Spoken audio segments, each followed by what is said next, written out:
I was looking for an apartment to rent after moving out. My budget was very less as I was struggling to land a moderately paying job.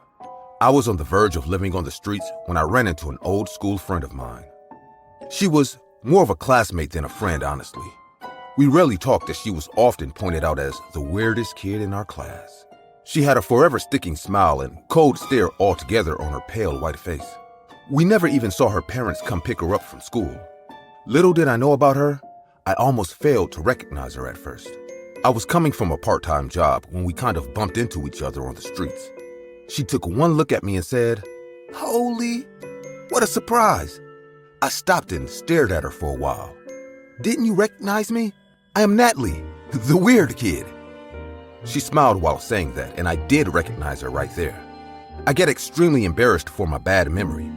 We went to a coffee shop and, probably for the first time, I finally got to know Natalie as a person. She was working as a waitress in a restaurant and living in her parents' old apartment. "At least I can live there rent-free," Natalie said in a mocking tone. I couldn't laugh because that was a huge deal for me. I told her everything about my condition, and surprisingly, she decided to help me. "Look, I can use a roommate right now and you can pay whatever you are comfortable with." She was so kind and not at all weird. Tears rolled down my eyes as Natalie came out like an angel by offering me a roof over my head. Without wasting a single day, I moved into her apartment. It was an old apartment that needed some repairs, but it was better than I could ask for. There was a huge living room with a kitchen and 2 bedrooms standing on the right and the left, facing oppositely. Damp wallpaper with huge water stains on the wall created a humid atmosphere around the apartment. A soggy, earthly smell constantly swirled into the air we were breathing in. I was unpacking my stuff when I felt a sense of being watched. I turned around and found Natalie standing there with that same big smile and wide eyes. "Hey, sorry, I didn't hear you coming." No one ever does. "Anyway, I'll be across the hall, so let me know if you need anything, and I wanted to inform you about something." "Sure, what is it?" My boyfriend has a habit of coming home really late, so don't bother if you hear footsteps and our voices in the middle of the night." "Oh yeah? Cool with me." Natalie smiled and walked away. Even though I acted cool, it came to me as a big surprise that she has a boyfriend. There's a little backstory on this matter, why it surprised me. In high school, we all knew Natalie was obsessed with Jake, just another popular jackass. Her obsession grew to such a level that she wrote love letters with her blood and posted them to Jake's address. It created a huge brawl between the school authorities and Jake's parents. But I felt good to know that she has finally moved on like everyone else. I got a new address and a job in the same week. It wasn't much, but paid better than my previous gigs. I took morning shifts so that I could relax in the evening and finish my diploma online. For being an early riser, I slept like a rock throughout the night. It was 1 week since I moved to Natalie's apartment, and everything was going fine until one night, I woke up hearing laughter outside my room. It took me some time to recollect where I was, and as soon as I did, I could recognize the voice of the person laughing. It was Natalie, no doubt. She was talking to someone in a very romantic way, and I thought maybe she and her boyfriend were chilling on the living room couch. When I came out to leave for work in the morning, I saw Natalie sleeping on the couch. I didn't expect to see that because it seemed like she slept on the couch the entire night. Hearing my footsteps, she woke up and said in an awkward voice, "Sorry, my boyfriend sometimes stinks. Typical men." I didn't say anything and had my breakfast to set out for work. At work, I thought to take Natalie and her boyfriend for a movie treat for being so kind to me. I called her saying, "Hey, would you like to go to a movie tonight? I have got 3 tickets." Without answering my previous question, Natalie asked, "3 tickets? Why?" "For us and your boyfriend. I mean, you guys have been so nice to me, that's why." But Natalie didn't let me finish. She answered in a hurry. "Sorry, we can't go tonight. Maybe some other time, Holly." She disconnected the phone, and I got surprised by this weird behavior of hers. I got a little hurt as she refused me right away. I went home early, canceling all the plans that night. I just wanted to go to bed and sleep. I knocked on the door, but no one answered. I used my key to get inside the apartment. The lights were all turned off like no one's home. I called out to Natalie, but there was no sign of her. Maybe she went out with her boyfriend, whom I know nothing about. The secrecy in her behavior regarding her boyfriend did make me a bit suspicious, though. So, without thinking further, I crossed my limit. I went to her room and twisted her doorknob. But unfortunately, it was closed. So I turned around to go to my room when I saw Natalie standing right behind me. Geez, where did you come from? What are you doing here, Holly? Oh, sorry. I was just trying to check if you were sleeping inside because you didn't answer the door. I went out. Can I go to my room now? Sure, of course. I'm sorry. With a highly embarrassed face, I came to my room and closed the door. I already ate, so I changed into my sleep clothes and lied on the bed. It was around 2:30 a.m. when I heard Natalie talking again to her boyfriend. I came out and found her room locked from the inside. I couldn't hold my curiosity anymore. I slowly peeked in from the keyhole, and what I saw gave me goosebumps. Natalie was sitting on a chair, and opposite her sat a dried-out corpse dressed in our school football jersey. The corpse was so old that it was impossible to recognize its face. Natalie held the dried, bony hand of the corpse lying on the table and said, "Oh, Jake, it's nice that we get to spend so much time together. If not, I brought you home after homecoming. Both of us would have been lonely for the rest of our lives." Oh my God, that's Jake? And he's been here like this since homecoming? Natalie got up and kissed the corpse on its lips like she was kissing her boyfriend. She took Jake's corpse in her arms like she was giving him a cozy hug. I couldn't watch this insanity anymore. I slowly came back to my room as quietly as possible and dialed 911. The lady operator took my call and asked, "911, what's your emergency?" "My roommate has a dead guy in her room. She is crazy." "Did she kill that guy?" "I think so. His name was Jake Flanagan. We all studied in the same high school. Please, hurry up. I'm scared of her." "Who are you talking to so late?" "Holly." I turned around and my phone dropped on the floor. Natalie was standing near my door with a small pistol in her hand. "Natalie, listen to me. You don't need to do this, okay?" "Don't be scared of me. Jake didn't feel any pain when I cut his veins. He lied there heavily sedated, and his blood flowed away freely. I will do the same for you.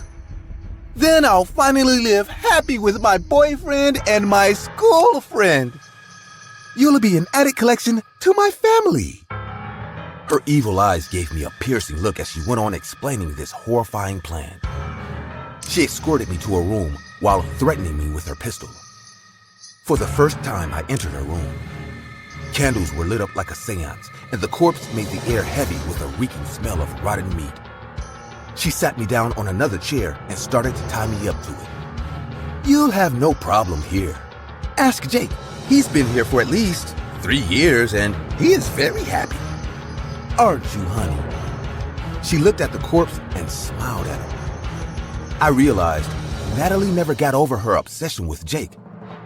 It just grew stronger and creepier with time. I screamed, "You are sick, Natalie. You have always been this sick, creepy weirdo. That's why no one ever talked to you in school." She turned at me with her vulturous eyes boiled up in anger. She grabbed a burning candle and came at me without answering anything. I got all freaked out and tried my best to free myself, but she held the candle right under my cheek. The burning flame fried my skin and I screamed in excruciating pain. "Now you must be regretting being so mean to me like everyone else," she said. I started to become numb with pain as the flesh of my right cheek melted away. Blood was all over my clothes, and inhaling the smoke coming from my burnt skin, I felt like throwing up on the floor. After torturing me like this, Natalie picked up the pistol and said, "Maybe you don't deserve my niceness so much. I might have to bash your brains and dump your body in the lake." She aimed the gun at my forehead and said, "Say goodbye to this cruel world, Holly." Just then, the apartment door slammed open and a loud gunshot took place. Natalie's brains splashed all over me as a cop shot her on the head from behind.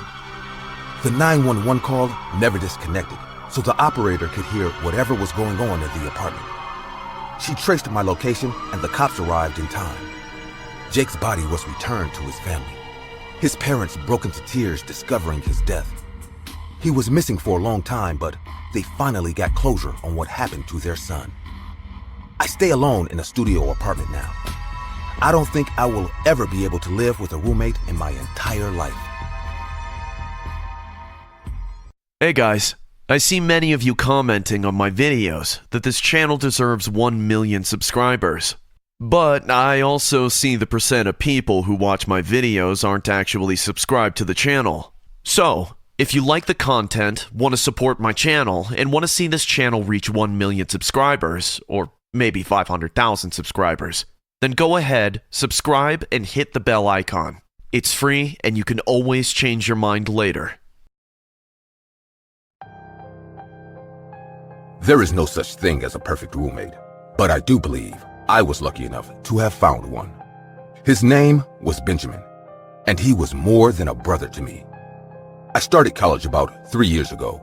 My dad owned a huge apartment that was on the college campus, and he told me I could use it for accommodation. I stayed there alone during my first year, as I thought that it'd be better that way. But I eventually began the quest to look for a roommate.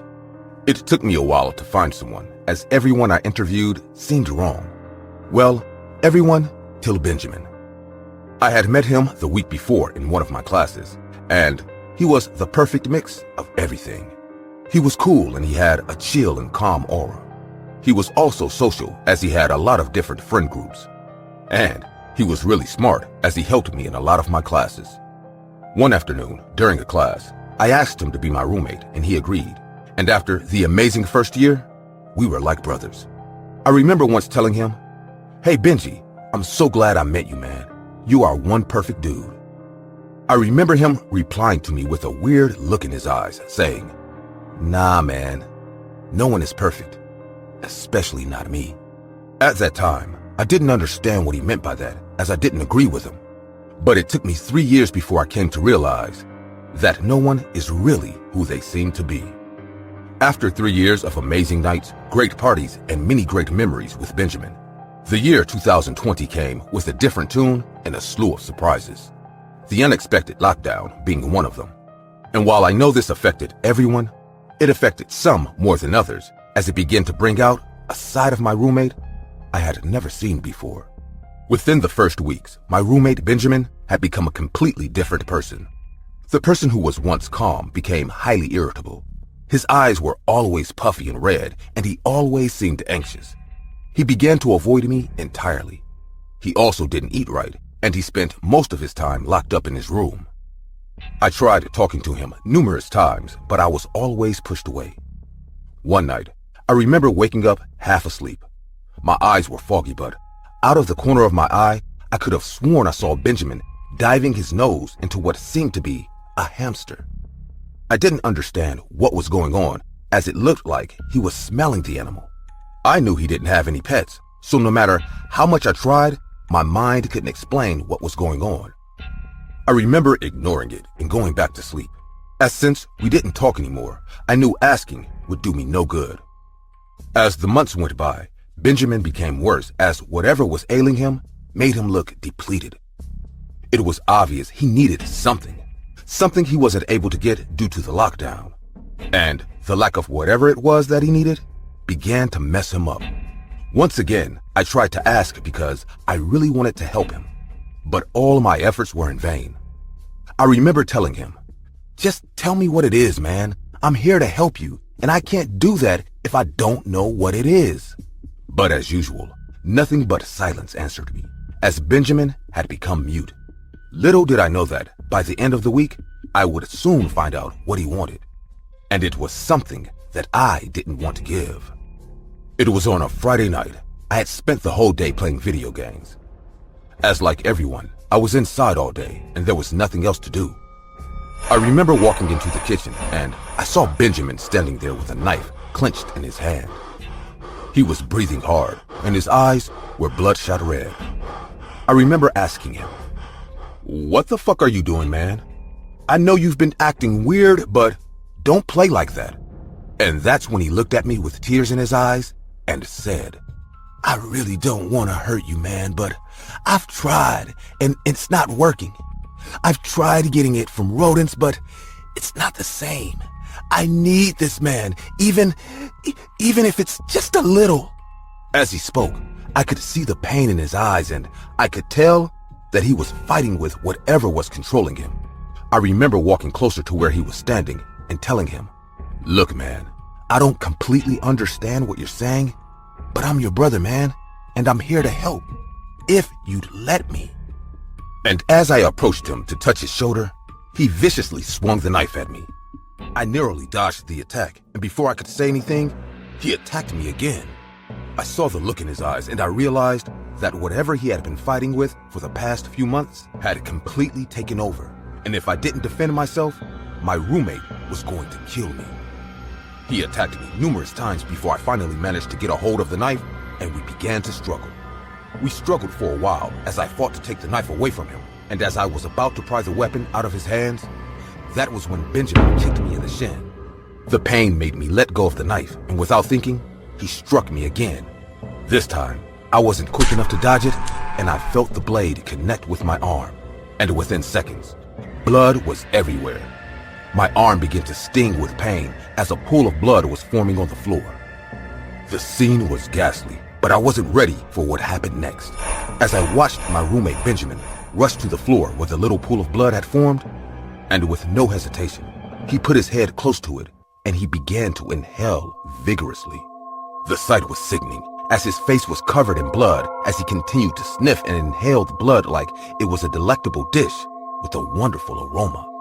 I was transfixed by the horrific scene for a few seconds, but I eventually got myself up, and I reached for the nearest lamp, and I brought it down on his head with all the force I could muster. He was immediately knocked out. Before I could move, the apartment was filled with the campus security guards, as the noise had attracted them. After explaining what had just happened, Benjamin was restrained, and I was bandaged up. I couldn't stay in my apartment that night, as it was searched. Numerous dead hamsters were found in our apartment, and each of them were perforated to death as there were numerous holes found on their bodies. I was dumbfounded and confused as I had no idea what was going on. I was told I couldn't stay in my apartment until I was allowed to. After a while, I was called in for questioning by the campus security, and I retold the experience that happened the day before. I remember asking, "What about Benjamin? What happened to him? Why did he attack me? Is he okay?" The campus security guard then replied with, "I can tell you guys were close, so I'll tell you. For the past 2 years, numerous cases of attacks have been reported around the campus as people were knocked unconscious, and when they woke up, they all found numerous small cuts on their bodies. We have been trying to find out who the attacker was for a while now, but after yesterday's event, and in addition, your statement and his confession, we realized that it was Benjamin Robinson." I remember asking, "Why is he doing this? Is he a killer?" And that's when he replied to me with, "No, kid, your friend isn't a killer. He isn't a cannibal either. Rather, he's just a struggling addict." "An addict?" I asked, and that's when it was revealed that Benjamin had a morbid addiction of sniffing blood. It was something along the lines of inhalant abuse. But it was different as it's really rare to see blood being used as an inhalant. I was told Benjamin was taken to receive medical help as he couldn't help himself. When the campus security guard was done, I remember saying, "I thought I knew him." And that's when the officer said, "Well, man, you always think you know someone." The experience was a real eye-opener for me because I had lived with him for over 3 years, and I never realized that he had this addiction. I guess the moral of it all is that we should all keep an eye on our loved ones, as they may be putting up a facade, and we never know which one of them is struggling with demons. I used to be roommates with an introvert, which was great since I'm an introvert too. His name was Albert, and we shared an apartment about half an hour away from the university we both attended. Aside from being both introverts, we didn't really have anything else in common, so we mainly left each other alone. We majored in completely different fields too.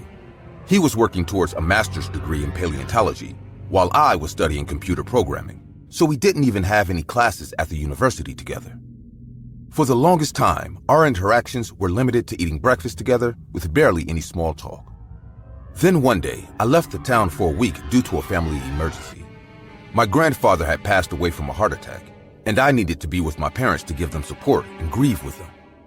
Last I heard from Albert, he was busy working on some sort of secret project at the university that he seemed excited about, but wouldn't or couldn't say much about. It wasn't my business, so I didn't pry much about it. I had my own problems back home to deal with anyways. When I returned to our apartment, I found Albert sitting on the couch with a plate of ribs that had been completely picked clean in front of him. His eyes widened in surprise when he saw me, and I noticed for the first time how bright and green they were. Oh, hey there. Hey, Albert. Sorry for coming back unannounced. I couldn't contact your phone. Oh, yeah. My phone was out of batteries. Your phone was out of batteries for 3 whole days? Yeah, I was busy. Most people I knew would have gone crazy if they were away from their phones for more than an hour. Then again, Albert wasn't like most people I knew, so I brushed it off as one of his quirks. Things only got weirder from there, though. Albert was still introverted as he ever was, if not more so. He spent the following days isolated in his room, apparently still working on whatever project the university had given him. Sometimes, I'd even hear him leave the apartment through the front door in the dead of the night, though I never confronted him about it. A few days after coming back home, I was approached at the university after my classes by a professor I'd seen around but never talked to before. He looked like a normal man in his 40s, well-groomed, salt and pepper hair, and wearing a tweed suit that went out of style decades ago. Excuse me, are you James Elric? That's me. Can I help you, sir? Yes, my name is Professor Marshall. I'm Albert Weston's professor. He and I have been working on a very special project for the university. I've been told that you are his roommate. That's right. Is he in trouble? Well, the man paused with a hesitant look on his face. It'll probably be easier to show you than to tell you. Please, come with me to the paleontology department. I was more than a little worried, but did as I was told. If Albert was in trouble, I didn't want to make things worse by refusing to cooperate. Professor Marshall led me across campus to a building I've never bothered to learn existed before. Once we were inside, he scrolled through his phone and handed it to me with its screen showing a photo of a dark-skinned man sleeping on what looked like a metal table. What's this? That's the project Albert and I are working on. You're looking at what was probably the world's most well-preserved mummy, found frozen in the ice in the Himalayas. Was? That's what I wanted to talk to you about. The professor led me past a room where hundreds of fossils were on display, and into a room in the back that read, "Staff only." My curiosity was at its peak when I entered the cold but well-lit storage room where countless fossils were kept in sterile white cabinets. He led me to the very end of the room and stopped next to a cabinet, which housed a single box the size and length of a human coffin. He pulled the box out and gently laid it on the floor as I watched on. I must warn you, what you will see might be disturbing, but you need to see it to understand the gravity of the situation. I stared at the coffin-shaped box, overwhelmed by morbid curiosity at what could be inside. Is that the mummy you were talking about? Was. The professor opened the lid to the box and I gasped in surprise and horror at what was inside. The mummy was gone. Most of it, anyways. The only thing left in the box was loose, dark skin that once belonged to a human being. It was perfectly intact, save for the area around its mouth. The skin on the face was twisted into a look of terror made all the more horrible by the empty black pits where the eyes should have been. His cheeks had been split open, starting from the corners of his lips and ending at his earlobes. We found the mummy like this the night after Albert was studying it, here alone. I've tried to contact him about it, but he wouldn't pick up his phone. Can you bring him to me so I can talk to him about this? I'd like to hear how it became like this from him, but I don't want to contact the police if I don't have to. Oh, of course. I'm sure he has an explanation for this. He can just be a little shy around people is all. I led Professor Marshall to our apartment and let him inside. I knew Albert had to be home because his shoes were still next to the door. So I went straight to his room and knocked on the door. "Hey, Albert, are you there?" "Yeah," said his voice from the other side of the door. "Professor Marshall's here to talk to you. Something about the project you were working on?" "I promise, Albert, I won't be mad," the professor assured him. I just want to ask you about what happened." A tense silence fell on the apartment. Professor Marshall and I looked at each other in concern. Before I could say anything to Albert again, an ear-splitting scream caused us both to double over, clutching our ears. It started out sounding like Albert's voice, but grew so shrill and loud that it didn't even sound human anymore. I tried to force the door open, but found the door locked. By the time Professor Marshall and I were able to force the door open by bashing the knob with a fire extinguisher, the screaming had stopped. The curtains of the open window were rustling in the wind when we entered, and laying on the bloodied white bed was Albert's skin. Like the mummy back at the university, his cheeks had been split wide open as if something had forced in or out of him through his mouth. What little was left of his face was twisted into a look of sheer terror, with soulless black pits where his bright green eyes once were. Professor Marshall and I called the police, but as expected, they couldn't make heads or tails of the situation. One officer even had to throw up in my bathroom. I've tried to forget about what happened, but I'm reminded of Albert and the thing that was pretending to be him every time I walk past his room. Whatever was inside the mummy Professor Marshall and Albert were studying, it wasn't content to stay there. And it's probably hungry after being asleep for so long.